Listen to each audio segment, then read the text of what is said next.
Mummy તમને ખાવાનું દઈ દઉં? અરે બહુ શાક રોટલા ખાવાનું મને જરાય મન નથી થતું. હલવો બનાવીને તો કઈક ખાય મજા આવે. હલવો બને. અરે મમ્મી તો પેલા તમારે કહેવાય ને હવે ખાવાનું બધું બની ગયું છે. 500 રૂપિયા આપીશ બનશે? હાચું કાંઈ હે? હમણાં બનાવીને લેતી આવજો. એ બહુ આખા ઘરના પંખા સાફ કરી હોય ને ભીનું કપડું લઈને દિવાલ બધી સાફ કરી હોય. એ મમ્મી હમણાં રસોડામાં કેટલું કામ હોય છે અને મારા હાથે બહુ મને દુખે છે. ત્યારે લે 500 રૂપિયા આપીશ. મમ્મી તમારે લોટરી લઈ ગઈ છે કે શું? ના ના તું જલસા કર, આપણી પાસે ધોમ રૂપિયો છે. એ બહુ જરી ગાયલ તો હા મમ્મી. બહુ જરી પગ દબાવી દે ને બહુ હબાકા મારે છે પગ. પણ મમ્મી હું આખા ઘરનું કામ કરીને થાકી ગઈ છું. હવે સવારની હું ઢોર જેમ કામ જ કર્યા રાખું છું. 500 રૂપિયા આપીશ. હાચું કા આપશો? આલે લાવ લાવ. પગ દબાય અહીંથી આ બાજુ આય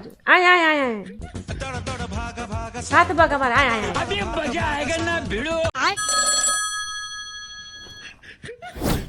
હાલો. એ હવારે મમ્મીને 1500 રૂપિયા આપીને ગયો તો છોકરાની ટ્યુશનની ફી ભરવા માટે. તને આપ્યા કે નહીં? પૈસા તમે આપ્યા હતા છોકરાઓની ટ્યુશનની ફી ભરવા હાટુ?